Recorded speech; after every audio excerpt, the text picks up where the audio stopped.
Hey Charlie, it's Wayne. Thanks for sending in your swing. A lot of good stuff going on here. Let's play it a couple times. Obviously, very strong. I'll put your email in the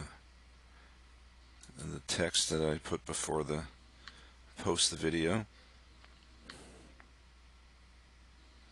So obviously, strong guy and a powerful swing. So you're complaining about consistency with your irons. The every now and then sniper with the driver, but let's focus on the iron swing and see if we can find some ways to make it a little better. So draw the normal lines.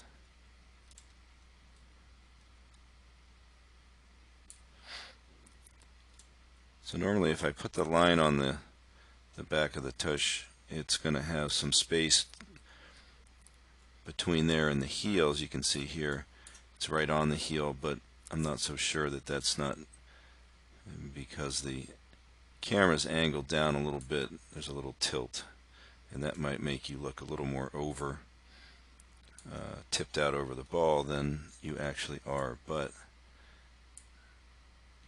if we watch your takeaway and trigger here, you'll see that the knees are going to flex toward the ball and the upper body is going to pull away. So to me, that's balancing you out. By the time you get into your takeaway, your forehead is pulled away about that much. So this might be a better place to start your swing. So you can see that you've gained some depth here. So if you started like that with your balance point just a little more toward the middle of your feet as opposed to out over your toes as much, that might allow you to quiet down the trigger. And you can see from the face-on view when you take it away how that back movement away from the ball is also a fairly substantial rightward movement. So we get a lot of right loading with the upper body.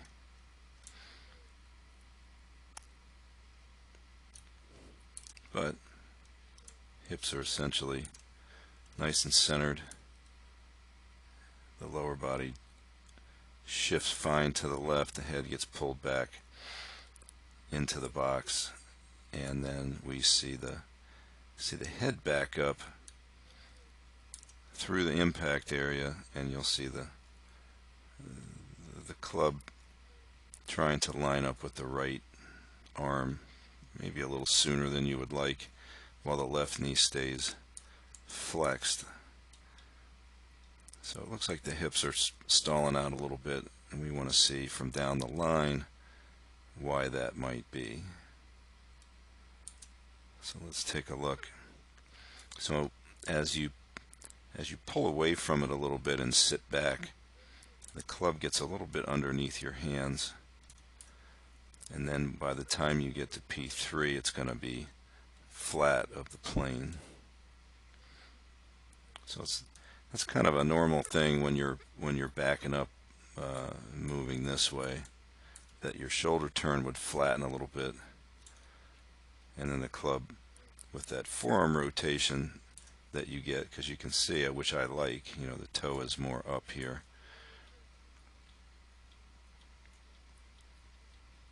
So the club looks fine at the top, but at P3 it was definitely flat of the plane.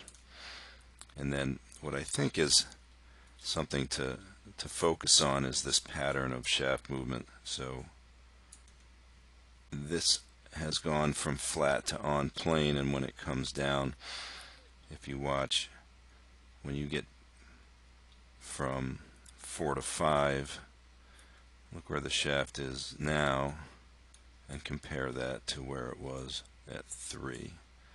So we have gone from flat to steeper, even though the steeper is still right on the money, right on plane, but it's it's going to have a tendency to want to flatten a little bit extra. It's hard to judge when you're going from flat to steep to back to trying to shallow the club. It's staying behind your hands a little bit. So the club is approaching a little from the inside, and you can see in the release has a tendency to be more down the line and less around to the left than I might like to see. Now, you are a strong dude, so your lower body has maintained its depth very nicely.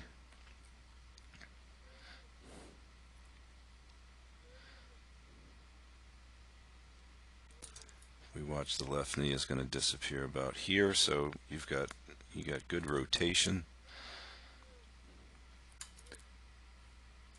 But with the club coming from the inside and the hands delivering out to the right a little bit, it's getting a little bit flippy with the forearms and the hands and the face past the ball. And when that thing is sending itself down the line, it's less likely that your left leg is going to get back more. Your knee is not quite underneath your hip, so the knee stays a little stuck.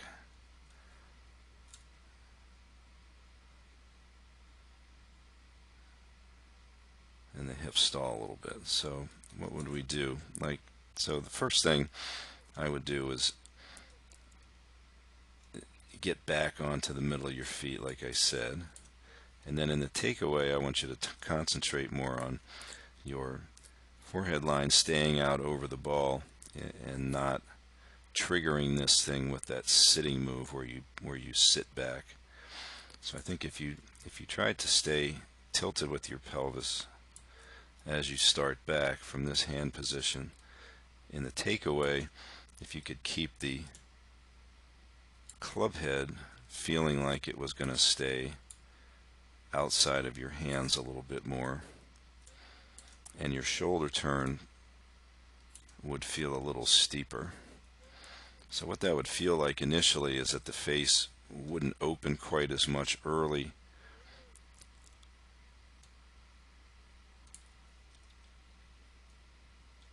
and the club would climb up over your forearm as it broke past parallel to the ground. And then as you get to P3, I'd like to see if that's the plane, at least try to get it up on plane, if not above it.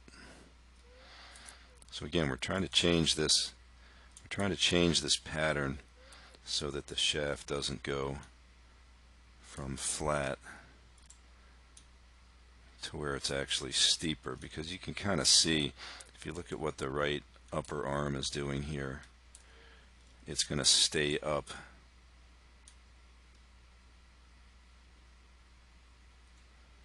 So the right arm's going to stay behind you a little bit in the start of the downswing and then get back in front of you, and I think that's causing the club to flatten late and get in a little bit of trouble. And when it's behind you and still flattening late, that's a good reason for the release to feel like it's out toward the target, as opposed to where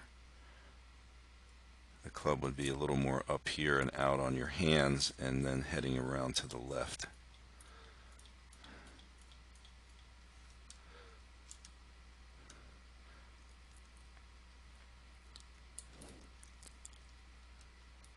So I think we want to get from the top, if you weren't quite as balanced out on your toes, we could get that left knee to pull back behind you. So you want to try to feel like you're moving this left knee a little sharper to the left, a little more immediately back to get underneath that hip, and then we can use the ground a little better.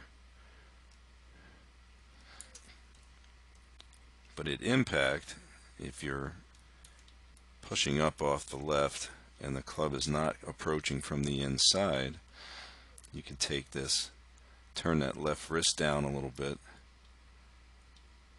And as you take it around, I think from here you would find that your head would not back up as much. So from here you're thinking of covering with your right side.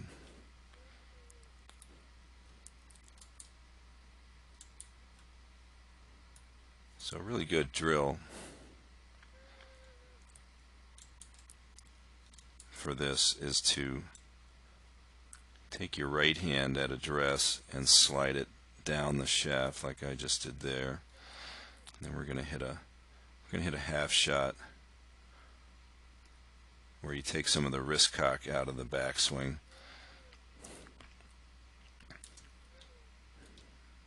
Which I didn't do as well as I should have there. I have to film that again. But it doesn't feel fully cocked. Let's put it that way. So now, as we're coming down, the idea now is with that split hand, and you'll see it. If you're tilting your head back and the right shoulder is dropping and the hands are going to swing out to the right, what you're not going to see as you approach impact is you're not going to see that right shoulder advancing. So this would be covering the ball with your chest more. You can see how much movement I get. In order to do that, I have to have my left side getting out of the way so that I can cover with the right and get to here. So as you get into your follow through, take a look at your body and take a look at mine there. So your chest is not unwound, your hips have not unwound yet. So you're struggling to get your left side out of your own way. And you can see in what the split hand shot trains you to do is to feel that the upper right side and the lower left side are coordinated so you can cover. So let's watch that from down the line.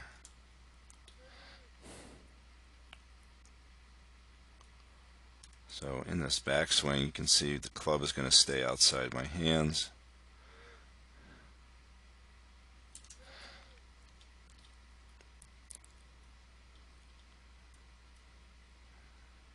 And as I come down, I want the club out on my hands and then covering around to the left.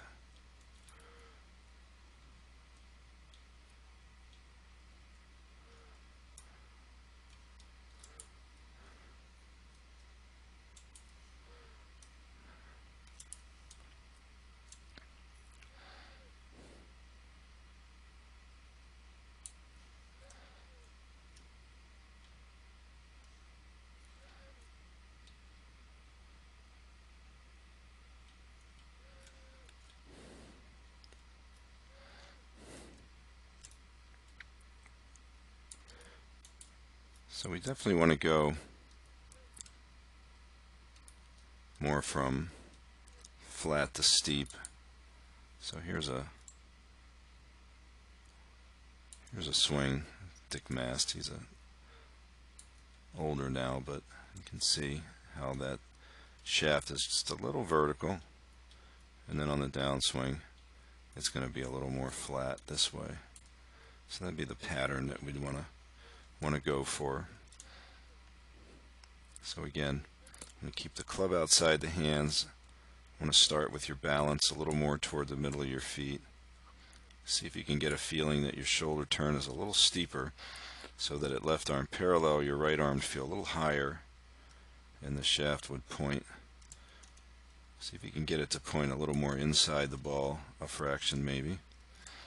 And then as it comes down, you would feel it flatten early, and that would get the upper right arm to adduct with some external rotation and supination of the forearm. So we'd get that side arm feeling instead of the upper arm feeling like it's facing the ground more. We want the elbow to be trying to get in front of you a little bit. So I think you've got definitely have the strength in the lower body capacity to get that right arm to tip in without getting stuck. So if it flattened early, then you could steepen it later and take it around to the left more. All right.